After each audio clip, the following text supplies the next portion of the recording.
Imagina que tienes hambre y vas a la cocina a prepararte algo sencillo, porque tienes que seguir con tus tareas escolares. Una quesadilla siempre es una buena opción. La tortilla, el queso, la salsa, una opción bastante mexicana, ¿cierto? ¿Crees que los jóvenes de la época prehispánica también se preparaban quesadillas? Pues no, al menos no de queso. Pero no creas que vamos a entrar en esa discusión de si las quesadillas son de queso o no necesariamente. No.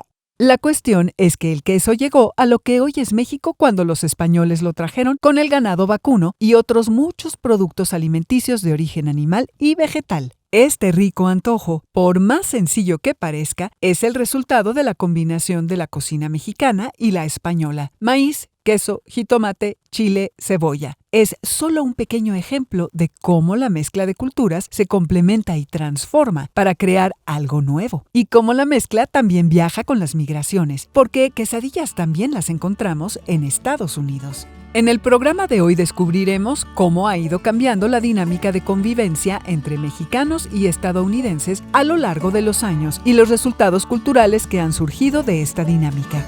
Nachos con queso, chili con carne, fajitas servidas en un sartén de hierro, tacos acompañados de crema agria, totopos con pico de gallo, enchiladas gratinadas con queso cheddar, quesadillas de queso amarillo y burritos gigantes. Son algunos de los platillos típicos de la cocina Tex-Mex. Se llama así por su origen fronterizo, entre Texas y México. Si vives en el centro o el sur de México, es probable que la única forma para probar alguno de estos platillos sea en un restaurante perteneciente a alguna cadena estadounidense. No forman parte o formaban parte de la alimentación diaria de la mayoría de los mexicanos, pero lentamente se va imponiendo lo Tex-Mex dentro de México. Una gastronomía particular se crea a partir de las costumbres culinarias que influyen en ella, en las experiencias de la gente que prepara los platillos y los gustos y exigencias de los consumidores. En el caso de la frontera norte de México, han surgido estilos que son resultado de combinaciones distintas. Identificamos por lo menos dos. La cocina Tex-Mex que, como ya dijimos, surgió en la frontera con Texas. La cocina Cal-Mex, originaria de las relaciones entre California y México. El origen de estas cocinas es principalmente indígena norteamericano y colonial mexicano, pero se ha adaptado al estilo angloamericano, tanto en los ingredientes como en las técnicas para prepararlos. Por eso, en la cocina Tex-Mex, las tortillas pueden ser de harina o de maíz, el queso es cheddar. En la mayoría de los platillos, la carne es de res, las especias que se usan para sazonar pueden ser más fuertes, como el comino, y las salsas, el guacamole o el pico de gallo, se usan más como guarnición que como condimento. Podría parecer que la cocina Tex-Mex es más reciente que la comida tradicional mexicana, pero en realidad su origen comenzó en los siglos XVI y XVII, durante la época de las primeras misiones españolas en México. En esa época, los ingredientes de la cocina española y los de los americanos nativos de Texas se mezclaron para crear platillos completamente nuevos. Los españoles introdujeron la carne de res al territorio mexicano y ese se convirtió en uno de los principales ingredientes de la cocina del norte del país. Mientras que los nativos americanos aportaron los frijoles, las nueces, las cebollas y el mezquite. Los colonizadores que venían de las Islas Canarias también contribuyeron de forma especial a la creación de esta cocina, porque traían consigo a grupos de bereberes, personas pertenecientes a una etnia autócrata del norte de África, que influenciaron la comida de la región de Texas con el uso de condimentos como el comino, los chiles, el cilantro e incluso incorporaron un platillo típico de su región, la tangia, un guisado de carne marroquí que se convirtió en el chili con carne. El estilo Tex-Mex se siguió expandiendo gracias a la influencia de las regiones cercanas, como los ranchos ganaderos de Texas y el norte del país, que al menú añadieron la barbacoa, la carne seca, la carne molida y el cabrito. La cocina Cal-Mex se distingue por ser más ligera y no tan saturada de queso y carne guisada. Usa ingredientes más frescos, como verduras y chiles. Los tacos son de pollo o pescado asado, no solamente de res. No emplea tanto condimento y los frijoles como guarnición o ingrediente principal son enteros, no refritos, como en las recetas Tex-Mex. En el estado de California es muy común que cada restaurante le dé su giro a la comida Cal-Mex con ingredientes nuevos y produzcan salsas y aderezos inusuales y hasta formas distintas de servirlos, pero manteniendo los ingredientes básicos como la tortilla, el chile y los frijoles. La cocina mexicana es el resultado de la fusión de muchos ingredientes y estilos procedentes de muy diversas culturas. Si consideramos que cada pueblo indígena acostumbraba a preparar sus alimentos de modo distinto, de acuerdo a lo que se producían en sus localidades, frías, templadas o calientes, cercanas al mar o a los desiertos o a las selvas o a los llanos, de orígenes animales y vegetales, etcétera, etcétera, llegaremos a la conclusión de que antes de la llegada de los españoles ya se habían registrado muchas mezclas. Ahora busquemos los orígenes de la cocina española, igual de compleja, porque sus ingredientes procedían de China, la India, el Medio Oriente, el norte de África. Gracias a todas las mezclas y la imaginación de sus cocineras y cocineros, tanto de tiempos prehispánicos como coloniales y modernos, la gastronomía mexicana fue declarada Patrimonio Cultural Inmaterial de la Humanidad por la UNESCO en el año 2010. Si averiguamos la historia de cada uno de sus platillos y la historia de cada uno de sus ingredientes, más la historia de los distintos modos de preparar cada platillo y sus infinitas posibilidades, nos tomará el resto de nuestras vidas y no terminaremos. Pero, ¿por qué empezamos este programa abriendo nuestro apetito? No es para salir corriendo a la cocina, sino para pensar, para reflexionar en todo aquello que llevan consigo las personas que se mueven de un lugar a otro, que emigran de una región o un país a otro, y para valorar este proceso como la ruptura o la semi-ruptura con un territorio o una nación, y al tiempo como la apertura a nuevas oportunidades y creaciones. La gastronomía no es lo único que ha cruzado la frontera norte de México. Como sabemos, México ha sido históricamente un país de migrantes que se internan y asientan principalmente en Estados Unidos en busca de mejores condiciones de vida. En la actualidad se estima que aproximadamente 25 millones de personas de origen mexicano y mexicano-americanos residen en Estados Unidos. De estos, 10 millones nacieron en México y 15 millones son de origen mexicano. De los 10 millones nacidos en México, se calcula que la mitad son indocumentados. La migración de mexicanos a Estados Unidos desde el siglo XX y lo que va del siglo XXI puede dividirse en 5 fases. Su principal característica es la obtención de trabajo, mano de obra que Estados Unidos ha requerido en labores agrícolas y actividades poco especializadas. Entre 1942 y 1964, el programa Bracero condujo a 1 millón de campesinos mexicanos a California y otros estados de la Unión Americana para las cosechas de caña de azúcar. Mientras estuvo activo este programa, cerca de 5 millones de trabajadores mexicanos emigraron de forma legal a Estados Unidos, constituyendo una de las oleadas migratorias más importantes de la historia. Este programa agrícola contó con el acuerdo de ambos gobiernos, pero concluyó a causa de los reportes de abuso por parte de los patrones hacia los trabajadores. Entre 1965 y 1986, al concluir el programa Bracero, el tráfico ilegal de personas comenzó, sobre todo como consecuencia de la crisis económica que México vivía en ese periodo. Este tipo de migración continúa en la actualidad, con ciudadanos mexicanos y centroamericanos, quienes no siempre tienen garantizado llegar a su destino. Los migrantes mexicanos que cruzan la frontera para trabajar o buscar trabajo proceden de todos los estados del país, en su mayoría de Jalisco, Michoacán, Guanajuato, Estado de México y Zacatecas. La cantidad de migrantes mexicanos en Estados Unidos alcanza aproximadamente el 11% de la población mexicana. ¡Es muchísima gente! Estas personas representan una pérdida de capital humano para México, pero implican un alto ingreso por remesas. Las remesas es el envío de dinero entre dos países distintos, o sea, los giros o envíos de capital que se hacen desde la ubicación del migrante a su país de origen. México es el tercer país en el mundo con mayores ingresos por remesas después de India y China. La mayoría de los migrantes mexicanos son hombres jóvenes que tienen de 20 a 35 años al momento de cruzar, aunque en las últimas 2 décadas ha aumentado el número de mujeres solas o con hijos que cruzan la frontera en busca de trabajo. En años anteriores era común ubicar a los migrantes mexicanos como parte de la población más pobre en Estados Unidos, pero actualmente han logrado un sensible ascenso social debido a que allá logran una mejor educación, así como mayor flexibilidad laboral para trabajar en otros sectores además de la agricultura.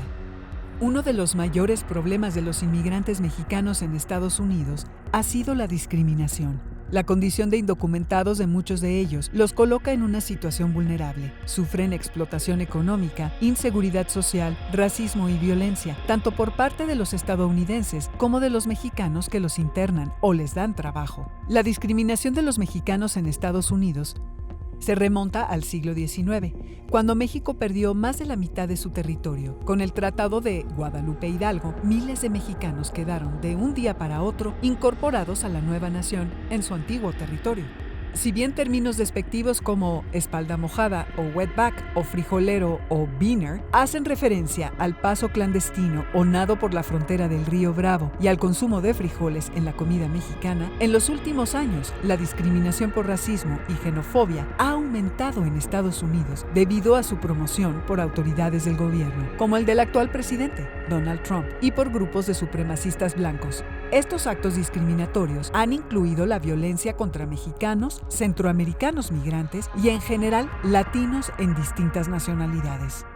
El caso más sonado en los últimos años de este tipo de terrorismo doméstico sucedió en agosto de 2019 en la ciudad de El Paso, Texas, cuando un joven de 21 años llamado Patrick Crusius entró armado a un supermercado y comenzó a disparar con la intención de matar a todos los mexicanos que estuvieran presentes. En este ataque murieron 23 personas, 19 de origen latino, entre ellas 8 de nacionalidad mexicana. Aunque hay cada vez más migrantes de origen centro y sudamericano, los mexicanos siguen siendo el grupo más estigmatizado y propenso a los ataques de violencia verbal, física y armada en Estados Unidos. A ello contribuye el hecho de que el 42% de la población posea un arma en su casa. Las migraciones internacionales se han convertido en uno de los procesos más destacados de las últimas décadas, tanto que los patrones históricos han cambiado y han aparecido grupos sociales minoritarios nuevos dentro de los desplazamientos. Es el caso de indígenas y mujeres que en muchos casos se encuentran en mayores desventajas por razones de género o por no hablar otro idioma más que su lengua natal. Los migrantes indígenas mexicanos han trabajado en la agricultura y en minas de varias regiones de Estados Unidos desde el principio del siglo XIX. Cada año, miles de migrantes de América Central cruzan el territorio mexicano para huir de la violencia, de graves violaciones de derechos humanos, de la pobreza y el reclutamiento forzado de pandillas. Muchos de ellos buscan asilo y son migrantes en tránsito, es decir, que intentan llegar a Estados Unidos. Los puntos de control fronterizos en México han forzado a los migrantes indígenas a utilizar rutas más peligrosas en un intento por escapar de la detección y la deportación. Los contrabandistas se aprovechan de esta situación y a menudo cobran a los migrantes por sus servicios ilegales para luego secuestrarlos, extorsionarlos e incluso desaparecerlos durante el viaje. Esta situación migratoria pone en el centro de atención a aquellas personas que han visto truncado su proyecto migratorio porque han sido detenidas una vez que han cruzado la frontera. Para ellas, descifrar cómo pueden ser liberadas, cuál es su situación legal y cómo solucionarla se convierte en su prioridad. Esto complica sus planes y causa enorme angustia entre sus familiares. Cuando son apresadas por la patrulla fronteriza, comienza un proceso lleno de dificultades en los centros de detención, donde a menudo son encarcelados en espacios hostiles.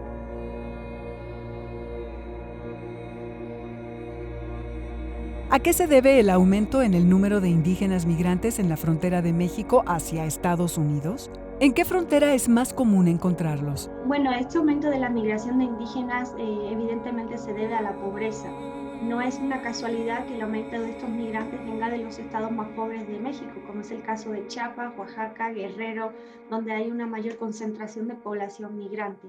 ¿Qué pasa con los indígenas migrantes que son detenidos en la frontera y no pueden comunicarse con la policía fronteriza para explicarles su situación porque no hablan el mismo idioma?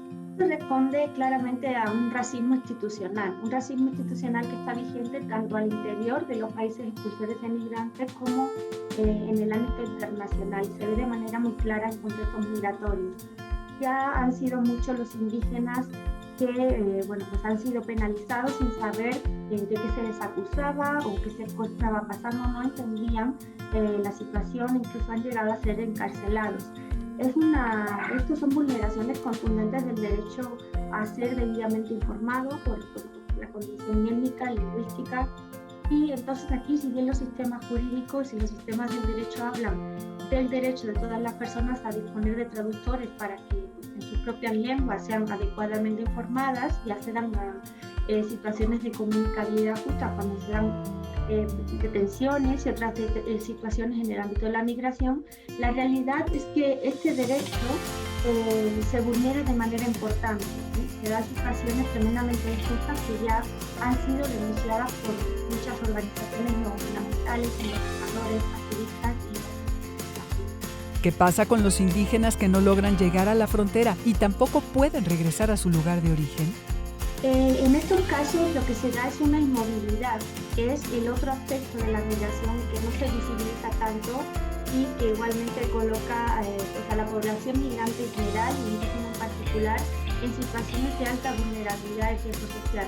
Aquí quedan atrapados en el norte, sin recursos económicos, sin redes sociales, incluso sin poder comunicarse porque muchos de ellos pues solo hablan su lengua materna, solo hablan la lengua indígena, no hablan español, no hablan inglés, y entonces empiezan a encontrarse en situaciones de mendicidad severas. Aquí el racismo también es un elemento a tener en cuenta. En esa situación de inmovilidad muchas veces los indígenas tienen dificultades para encontrar un empleo transitorio que les permita o bien regresar a sus comunidades de origen o bien intentar un nuevo cruce a los Estados Unidos.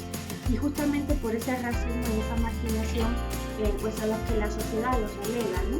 Por otra parte, cuando consiguen empleos en esta situación de inmovilidad, estos empleos los desarrollan en altísimas condiciones de explotación y de precariedad, que pagan menos que a un blanco o un mestizo y trabajan muchas horas más. Igualmente esto es consecuencia de ese racismo, ¿no? Ese es el mismo trato además que van a recibir en el ámbito laboral de los Estados Unidos, donde si bien las ganancias económicas son mayores, siguen siendo menores con respecto a los trabajadores de otro color y otra procedencia étnica. ¿A qué problemas se enfrentan los indígenas en Estados Unidos que han llegado legal o ilegalmente a ese país? Bueno, uno de los principales problemas es el de la irregularidad documental, como le ocurre a 7 de los 11 millones y medio de mexicanos que se encuentran en los Estados Unidos. La situación de deportabilidad por esta situación de irregularidad documental es uno de los estresores más graves de la migración con repercusiones en la salud mental, de hecho. Y aquí quisiera puntualizar que los indígenas y los migrantes en general no son ilegales. Lo que es ilegal es la situación, pero ellos no son ilegales. Simplemente pues su situación documental es irregular, necesitan regularizarla, pero ellos como seres humanos no son ilegales, no han cometido ningún delito en este sentido. Entonces es mejor emplear situación irregular porque el término ilegal nos aproxima más a una concepción de los migrantes como criminales, y no lo son. ¿Cuáles son los grupos sociales que corren más peligro al intentar cruzar la frontera de forma ilegal? Pues los grupos más vulnerados son mujeres, niñas, niños y adolescentes.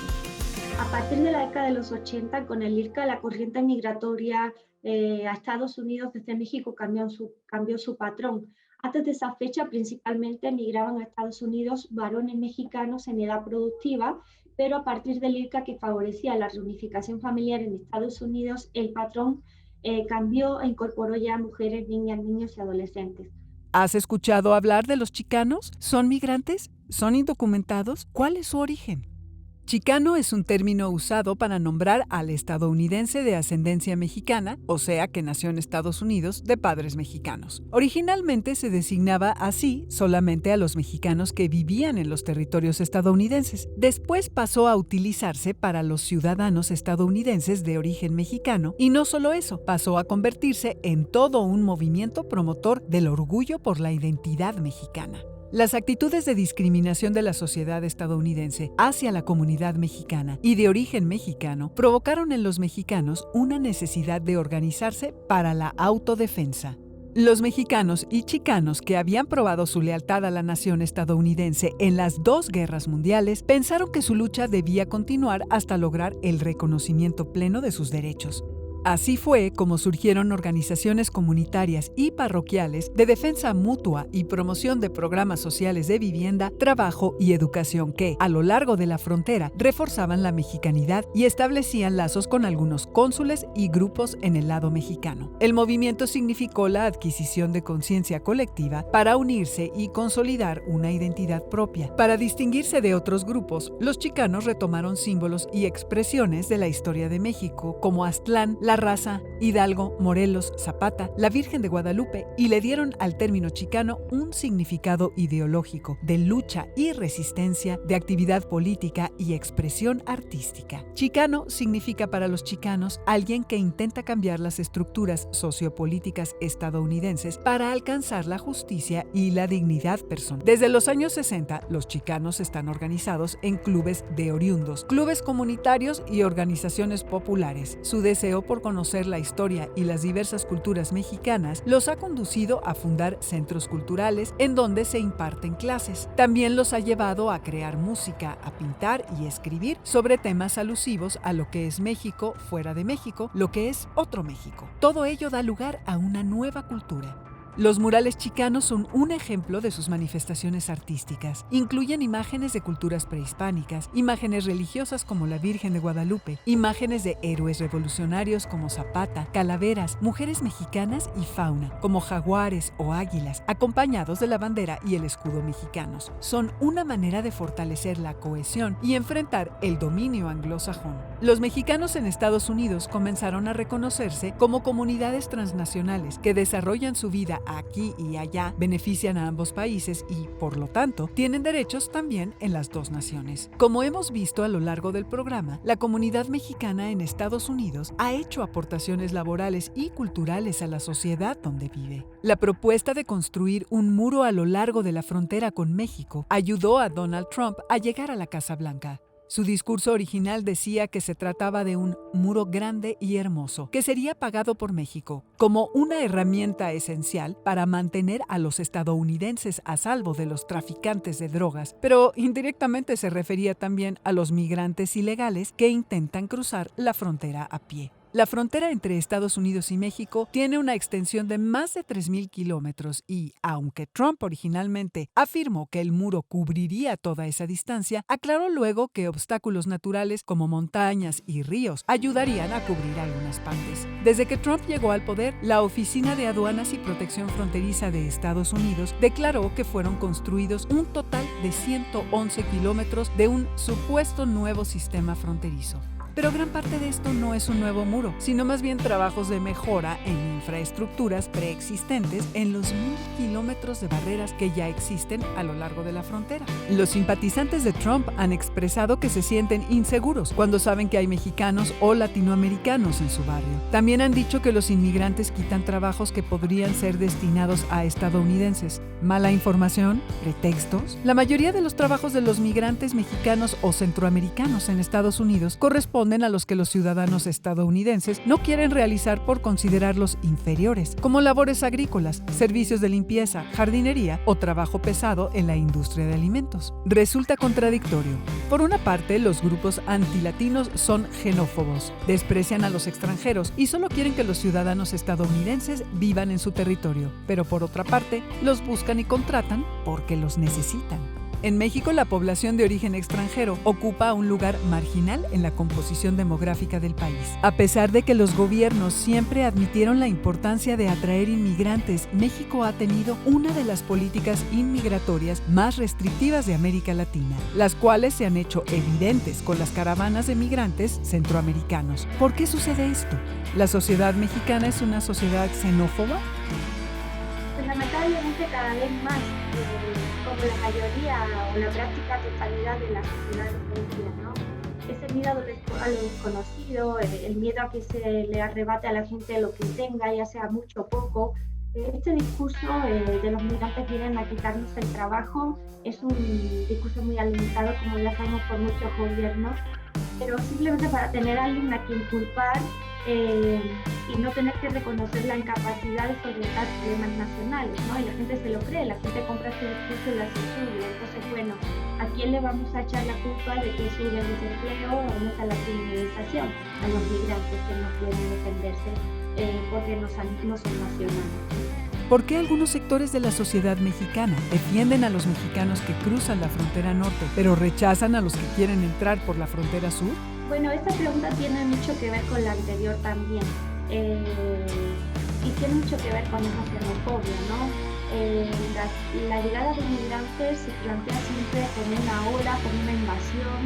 Si nos fijamos en las notas de prensa, siempre se plantean esos términos, bandidos históricos que ha estudiado muchas cuestiones.